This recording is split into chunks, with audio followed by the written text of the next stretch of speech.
Conservatism as a concept in political philosophy has nothing to do fundamentally with the particular form of government an individual advocates. It simply means that they wish to maintain the social and political or cultural institutions which they themselves favor. A person can be a liberal conservative or an authoritarian conservative. It seems that all authoritarians are conservatives once they control the reins of power, as they wish to maintain their particular system. It wouldn't make much sense for authoritarians to struggle to take over the state and then allow the system to change. In the United States, conservative has come to be used as a synonym for classical liberal or liberal, which it is not necessarily, though it would make sense in context of the history of American political philosophy, as the United States was, at least in rhetoric, founded upon these classical liberal ideals. Ironically, people who consider themselves conservatives are the ones who often repeat traditional liberal arguments, i.e., laissez-faire capitalism, while calling people who advocate soft Marxism or democratic socialism liberals. Of course, lots of the people who consider themselves conservatives appear to be national socialists.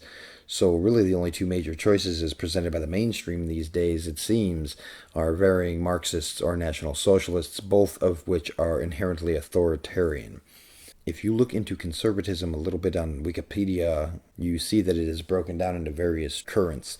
There's liberal conservatism, which incorporates the classical liberal view of minimal government intervention into the economy. Individuals should be free to participate in the market and generate wealth without government interference.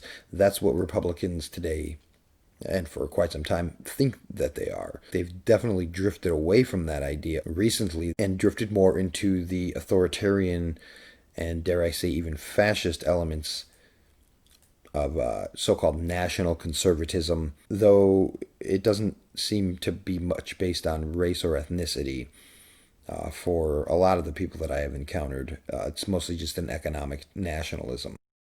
But if you go down to authoritarian conservatism, refers to autocratic regimes that center the ideology around conservative nationalism rather than ethnic nationalism, though certain racial components, such as anti-Semitism, may exist.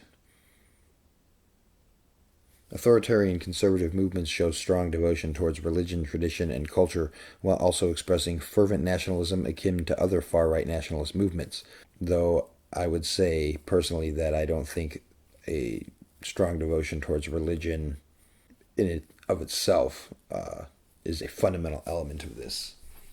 If they are religious, then obviously they would have a strong devotion towards that religion and maintaining it as a conservative by definition, though I'm not sure being religious is fundamental to being a conservative. And on that note, I would like to cite Gunter Ryman's The Vampire Economy, Doing Business Under Fascism, page 13. This Nazi doctrine has nothing to do with communism or socialism. It is offered as a new justification for the state's use of private capital, and it is a means of placing drastic limitations upon private property rights in the, quote, national interest.